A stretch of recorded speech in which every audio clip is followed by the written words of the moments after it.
आता वळूया पुढच्या बातमीकडे. विमान अपघातामध्ये अजित पवार यांच्या निधनानंतर रोहित पवारांची धावाधाव सुरूच आहे.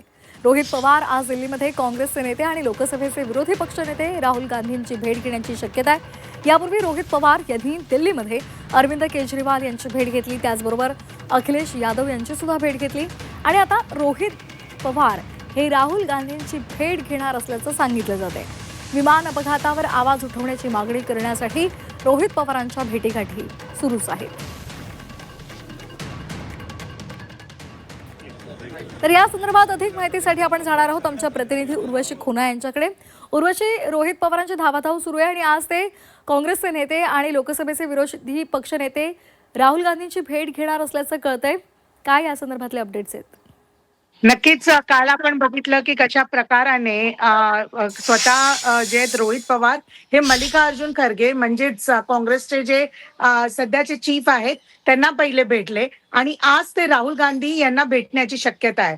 रोहित पवार मागच्या 3 दिवसापासून राजधानी दिल्लीत आहेत आणि अरविंद केजरीवाल, संजय सिंग, मनोज झा, मल्लिकार्जुन खरगे आणि अखिलेश यादव अशा मोठ्या नेत्यांना भेटून, विरोधी पक्षाच्या मोठ्या नेत्यांना भेटून पूर्ण इंडिया ब्लॉकचे सगळे जे नेते आहेत त्यांना सगळ्यांना ते ब्रीफ करतायत की नेमकं कुठे कुठे प्रश्नचिन्ह आहेत आणि हा का घातपात आहे आणि अपघात नाहीये त्यांच्या हिशोबी, असं त्यांचं म्हणणं आहे. त्यांचं हे सुद्धा म्हणणं आहे सगळ्या जागोजागी जेव्हा ते सांगतात की व्ही.के. सिंग जो आहे VSR कंपनीचा मालिक, तो त्याची चौकशी CID मध्ये सुरू आहे, मात्र त्याला कोण ना कोण तरी वाचवतं आहे आणि ते सरकारी पक्षामधून लोक आहेत, नेते आहेत आणि म्हणून जे आहे कुठे ना कुठे चुकीचं होत आहे आणि रोहित पवार यांच्या काकांना म्हणजेच अजित पवारांच्या संदर्भात एक न्याय मिळणं खूप गरजेचं आहे आणि त्याचमुळे जे आहे रोहित पवार जागोजागी लोकांना भेटतायत.